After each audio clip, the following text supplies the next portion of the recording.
त्या वैशाली नगरीचा प्रत्येक मानव प्रक्षुब्ध होता.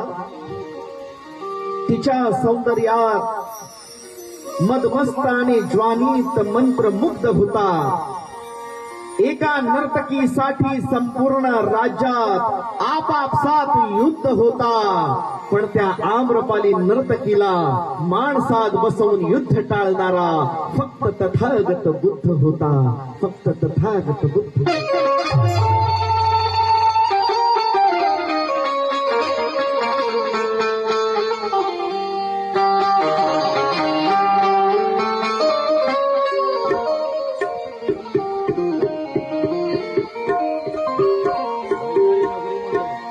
वैशाली नगरीमध्ये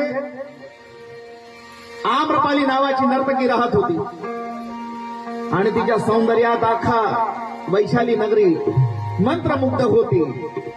पण कालांतराने त्या वैशाली नगरीमध्ये बुद्धांचे आगमन होते आणि त्या नर्तकीची, त्या आम्रपाली नर्तकीला माणसात बुद्ध कसे आणतात हे स्वतः वैशाली, हे स्वतः आम्रपाली आपल्या मैत्रिणींना सांगते. काय? वैशालीची आम्रपाली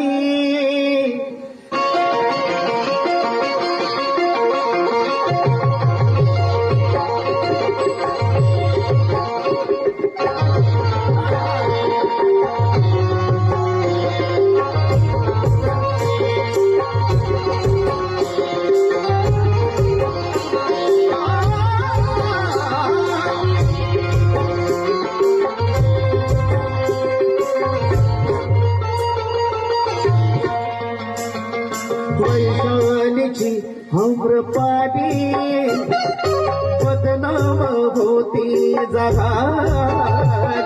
वैशालीची आम्रपाली बदनाम होती जगाली. सीमाजी, या गाण्याकडे लक्ष द्या. ऐकून बुद्धाची वाणी तासील आपल्या म्हणा. ऐकून बुद्धाची वाणी तासील आपल्या म्हणाली. काय म्हणाली? बोले बुद्धापदी झाले आनंदी. बोले बुद्धापदी झाले आनंदी. अग जीवनाची मिळाली हमी. आपल्या मैत्रिणीला सांगते. काय? मी कशी बुद्धाची झाले? बोले बुद्धापदी झाले आनंदी. अग जीवनाची मिळाली हमी. सखे अग बुद्धाची झाले.